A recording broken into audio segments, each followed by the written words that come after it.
fun fact here, Matt, and I'm sure you're going to like this one. Expect lots of Hulk Hogan media publicity over the next few weeks because of the opening of the movie Suburban Commando. Here we go, Matt. What a film that was. I know that's always in your, I'm sure that's in your DVD collection, your Blu-ray collection. I'm sure you wish to have that on Blu-ray, get the quality of it. Well, but I would, but I never needed to because of our mutual friend. Watch it whenever you want. Watch it. Yeah. As many times as you want. But I don't think Undertaker got as much recognition as he No. in that film. God damn no. Jesus, that was bad. So yeah, that's what he was doing at the time. Good old Hogan, and that film obviously was starting to do a few more of these movies, and I guess to a certain extent maybe he thought films was going to do it for him, Matt. Maybe he saw a really big career in it. Certainly done a few films around this time. October 7th now, 1991, an angle with Bret Hart versus the Mountie, which will be the Intercontinental title feud starting in a few weeks, saw Jimmy Hart throw water in Bret's face and the Mountie zap him. So interesting there. Now I do remember that feud. I remember them doing that at the time, and of course the Mountie, very what an interesting character and gimmick that was, Matt. But it's fair to say, Matt, that this is a time where you've got these really crazy gimmicks and they're in there with the wrestlers, and in a lot of ways it's hard to just find a wrestler because everyone's playing these kind of crazy gimmicks. But this was the time, Matt, wasn't it? This was really, between 1990, I would say, and 91, 92, you had all kinds of crazy gimmicks. You had the Goon, you had the dumpster guy. I mean, literally every occupation other than a wrestler was sort of being thrown out here, wasn't it? The amount of gimmicks that was around. But when you look, at the time I didn't think anything of it, but when you look back, Matt, you think, my God, what the hell were we watching here? It's just like a load of people turned up to a job centre unemployed. Yeah, want to become a wrestler? You can just bring your old profession in. Yeah, it was literally like that. Very interesting time. For that. Okay, another fun fact here in October. According to Vince McMahon, 20% of the total gross revenues from running house shows in the past year went to getting talent from one show to the next. Largely due to the major increase in airline tickets. While air travel hasn't been the only cost of doing arena business that has been increased, at this point where McMahon admitted the profits of doing house shows has been very, very sort of marginal. It is now the one aspect in which the company can make cutbacks and still maintain some type of arena product. McMahon said the major emphasis of the company is the arena business, and because of the profits and the margins that they're trying to get, which he blamed on the recession, by the way, at this point, it has resulted in the employee layoffs coming at all ends. He also said that was the reason they decided to go with Ric Flair versus Hulk Hogan match at a house show before a pay-per-view.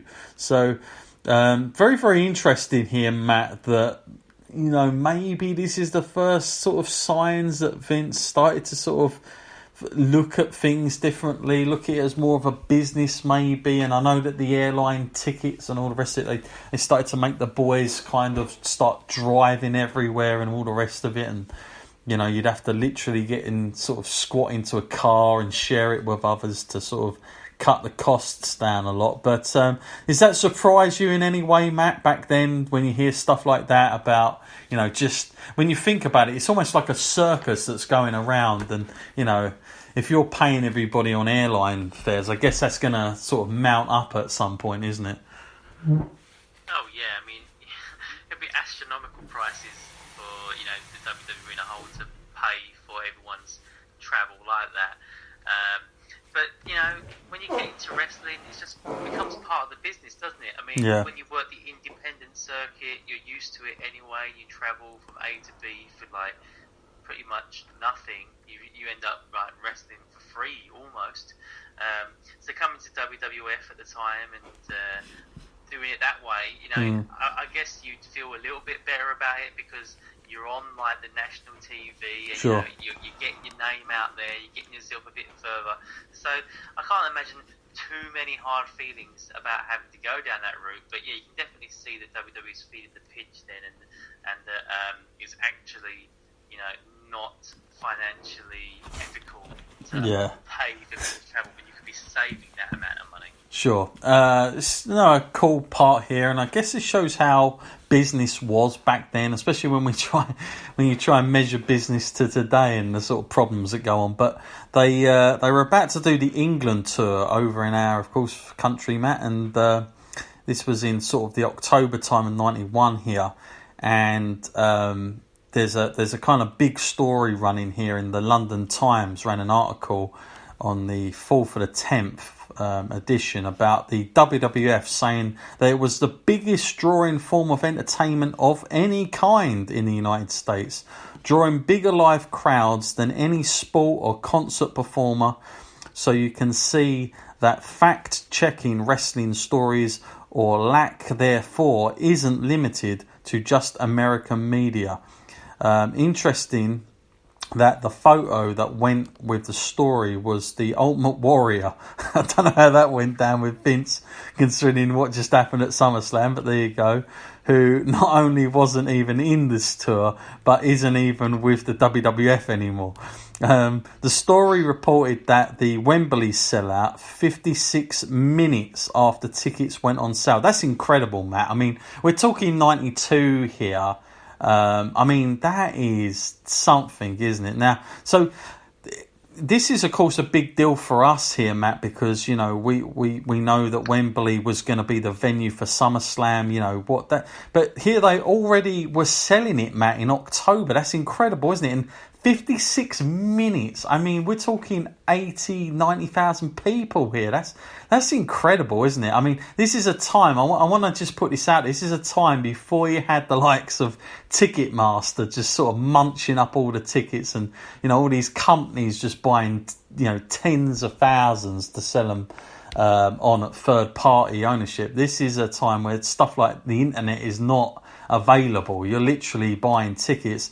That's quite incredible, Matt, isn't it? When you think about just how fast they went within an hour, that those tickets would be sold. In, of course, you know, arguably the WWF's first sort of time they went abroad overseas, and I guess it was a bit of a risk doing this, but this one definitely paid off, didn't it?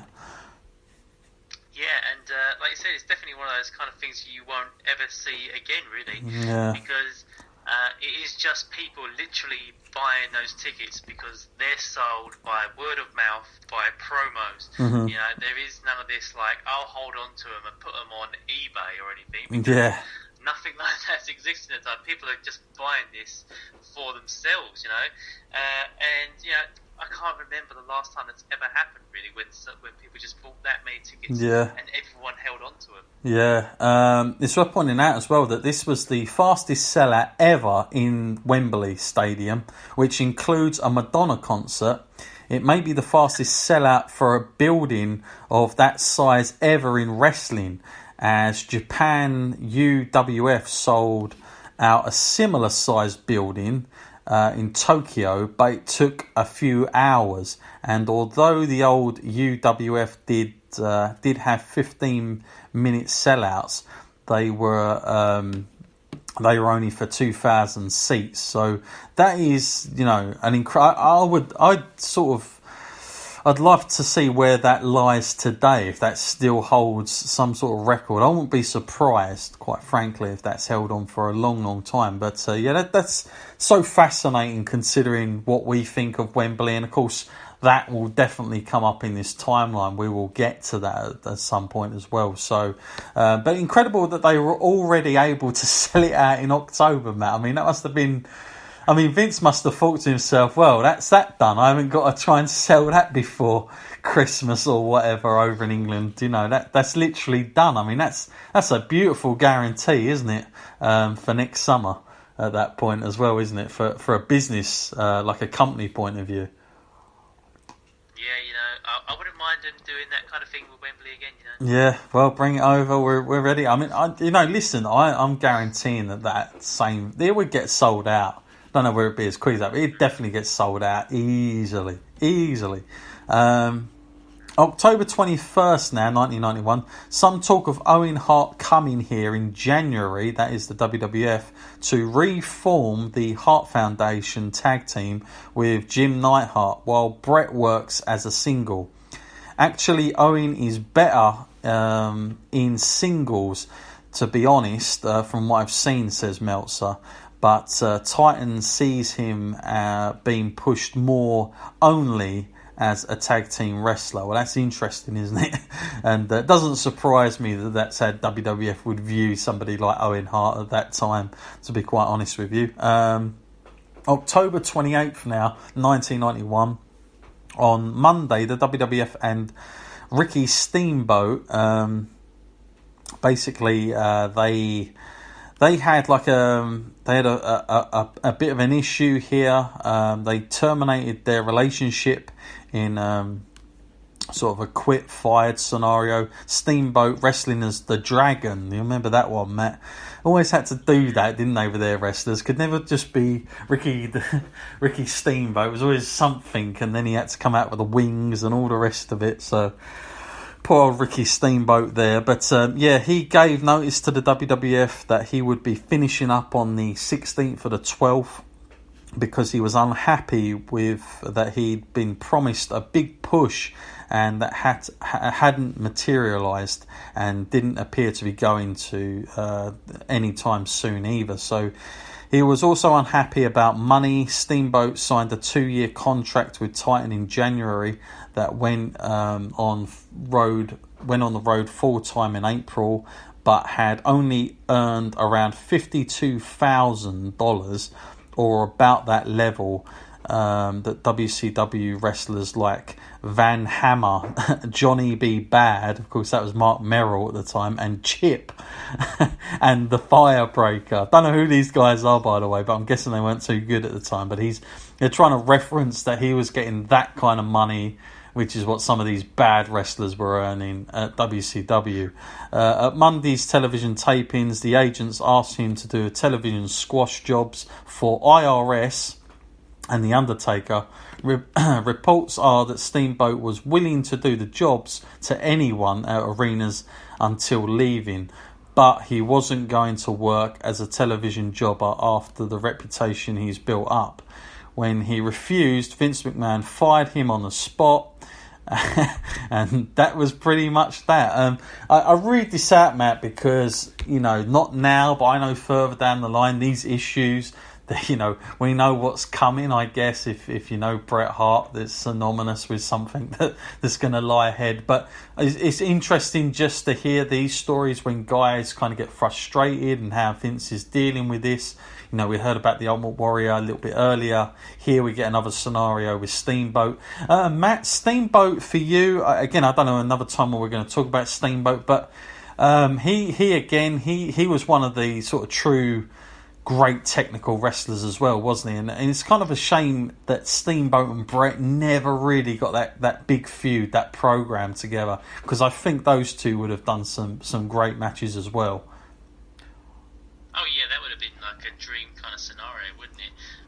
It's like referred to back earlier in the show, wasn't it, about Steamboat and Macho Man, and just how good that was when two people with that kind of mind for wrestling come together in the ring. Sure. And definitely Bret Hart and Steamboat had that kind of same mentality, and sat down around the table for like 20 minutes. They could have come up with something incredible. Yeah. Something very memorable and easily worthy of a WrestlrMania show. Yeah, that would have been a fantastic couple of matches if they'd have got that on, no doubt about it. Another fun fact here. I feel like we've got loads of fun facts here. This could be a record setting here from us on this one. But WWF taped a 3-hour live television specials for England at the Royal Albert Hall and also for Spain in Barcelona. while on the tour